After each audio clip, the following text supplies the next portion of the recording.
Set code, roll number, বৃত্ত ভরাট যদি না করা হয় তাহলে কি রেজাল্ট আসবে? এই বিষয়ে অনেকজন আমার কমেন্ট বক্সে বলছে যে ভাই আমি সে এমসিকিউতে সেট নাম্বার বৃত্ত ভরাট করতে ভুলে গেছি, বৃত্ত ভরাট লিখতেও ভুলে গেছি, বৃত্ত ভরাট করতেও ভুলে গেছি, লিখতেও ভুলে গেছি, রোল নাম্বার ভুল হয়ে গেছে, বা কিছু কিছু একটা দুইটা আমি রোল নাম্বার বৃত্ত ভরাট করিনি, তাতে কি সমস্যা হবে? তো সেই বিষয়টি নিয়ে আজকের আলোচনা করব। আউযুবিল্লাহি মিনাশ শাইতানির রাজিম, বিসমিল্লাহির রহমানির রহিম। মহান তাআলার নামে শুরু করছি এবং 5 মিনিট ক্লাসের পক্ষ থেকে সবাইকে আন্তরিক শুভেচ্ছা এবং অভিনন্দন। তো অনেকে আমাদের বলছে যে এমসিকিউতে আমরা বৃত্ত ভরাট করিনি, তাহলে কি রেজাল্ট আসবে? এই বিষয় নিয়ে একটু বলি আগে। প্রথমত, তো এমসিকিউতে মেন সমস্যা হচ্ছে আপনার কোন সেট, যদি আপনি সেট নাম্বারটা পূরণ না করেন তাহলে বুঝবে কি করে আপনার কোন সেট? কারণ আপনাদের কারোর ক দায়, খ দায়, গ দায়, গ দায়, কিন্তু আপনি যদি বৃত্ত ভাড়াটে যদি না করেন তাহলে বুঝবে কি করে? আপনারা তো আর খাতা দেখে আপনারা বলে দিবেন, খাতা আমরা যে ছাত্ররা তো আর দেখবে না, তো সেই জন্য কম্পিউটার দেখবে, এটা হচ্ছে কম্পিউটার দেখবে। এই জন্য বৃত্ত ভাড়াটা খুবই গুরুত্বপূর্ণ। অনেকে বলছেন যে ভাই আমার এই বৃত্ত ভাড়াটি করা হয়নি, তাহলে কি রেজাল্ট আসবে? তো এই বিষয়ে আমি আমার যত ধ্যান ধারণা, হয়তো বা তারা ঠিক করে করতে পারে, কিন্তু কিভাবে ঠিক করবে? আপনার ক সেটও হতে পারে, গ সেটও হতে পারে, ঘ সেটও হতে পারে। কিভাবে ঠিক করবে যে আপনার এটা ক সেট? এটা শিওরভাবে কী করবে? কারণ হাজার হাজার লক্ষ লক্ষ খাতা আছে। তো এই বিষয়ে আমি বলবো রেজাল্ট না আসার সম্ভাবনা বেশি। কারণ সেট কোটি যদি হয়, আপনার যদি গ সেট যদি দেয় পরীক্ষার সময়, তখন আপনার যদি কোনো একটা স্যার যদি ক সেটও করে দেয়, তাহলে তো আপনার সব এমসিকিউ ভুল, হয়তো একটা দুটো সঠিক হতে পারে। যদি গ সেটও দেয়, এবার আপনার ধরেন ঠিক করে ক সেট দিয়ে দিলে, তাহলে তো সব ভুল। গ সেটের আর এটার সাথে এমসিকিউ তো মিলবে না। তো এই বিষয় নিয়ে আমার যতটুকু আশা করা যায়, আসতেও পারে নাও পারে, বেশিরভাগ না আসার সম্ভাবনা বেশি, হয়তো বা ঠিক করেও হতে পারে এটা। তো রোল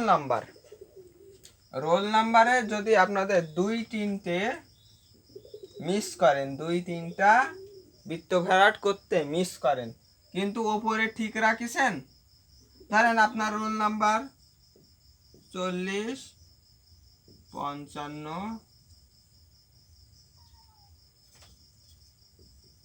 84, ঠিক আছে? তো এবার আপনি এই জায়গায় এই জায়গাটুক সঠিক লিখেছেন, কিন্তু এই জায়গায় বৃত্ত ভরাটগুলো করেনি। আপনার এখানে 4-এর জায়গায় এই 4-এর এখানে দিবেন, এখানে এখানে দিবেন, 55 5 করে এখানে দিবেন, এখানে দিবেন। তো এবার আমার এখানে আরও অসংখ্য থাকবে, তো আমি 8 পর্যন্ত জানি, 6 পর্যন্ত। এবার এখানে 8-এ দিবেন, আর এই জায়গায় 4-এ দিবেন, এরম ভাবে। তো তো এবার যদি এই জায়গাটুকু যদি এইখানে ওপরে সঠিক লিখে যদি ভিতরে বৃত্ত ভরাট না করেন, তাহলে কি হবে? রেজাল্ট আসবে কি না? তো এই বিষয়টি হচ্ছে, আমাদের প্রত্যেক শিক্ষকরা বলে ওপরে যদি ভুল হয় সমস্যা নেই, বৃত্ত ভরাট সঠিক রাখতে হবে। বৃত্ত ভরাট সঠিক না রাখলে আপনার রেজাল্ট আসবে না।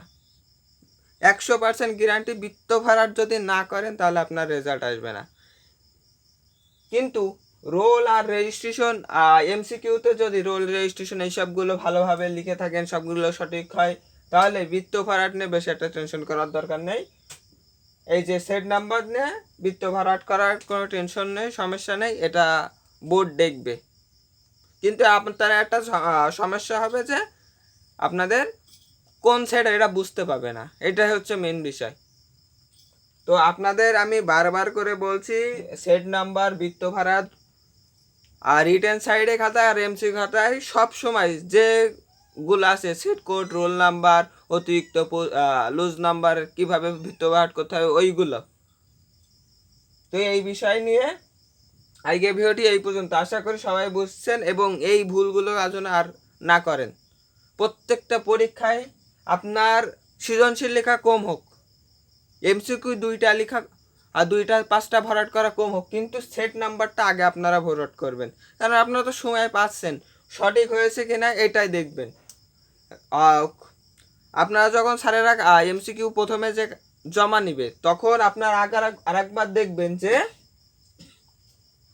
আপনার ঠিক আছে কিনা। তো আজকে ভিডিওটি এই পর্যন্ত। ভিডিওটি ভালো লাগলে থাকে যদি লাইক শেয়ার কমেন্ট এবং চ্যানেলটি সাবস্ক্রাইব করে রাখবেন। ধন্যবাদ। এবং আপনাদের আরও কী কী সমস্যা, সেই সমস্যাগুলো আমাদের কমেন্ট বক্সে বলবেন, আমরা সমাধান করার চেষ্টা করব। যতটুকু আমরা যেটা আমরা জানি সেটা আপনাদের মাঝে উপস্থাপন করব, এটাই হচ্ছে মেন বিষয়। তো আমি একটি ভিডিও নিয়ে আসছি কোন কোন বিষয় পরীক্ষার জন্য গুরুত্বপূর্ণ, সেট নাম্বার, রোল নাম্বার, এইগুলো আর একটি ভিডিও আনবো। সেই ভিডিওটা আপনারা আশা করি দেখবেন। ধন্যবাদ সবাইকে। আজকে ভিডিওটি এই পর্যন্তই।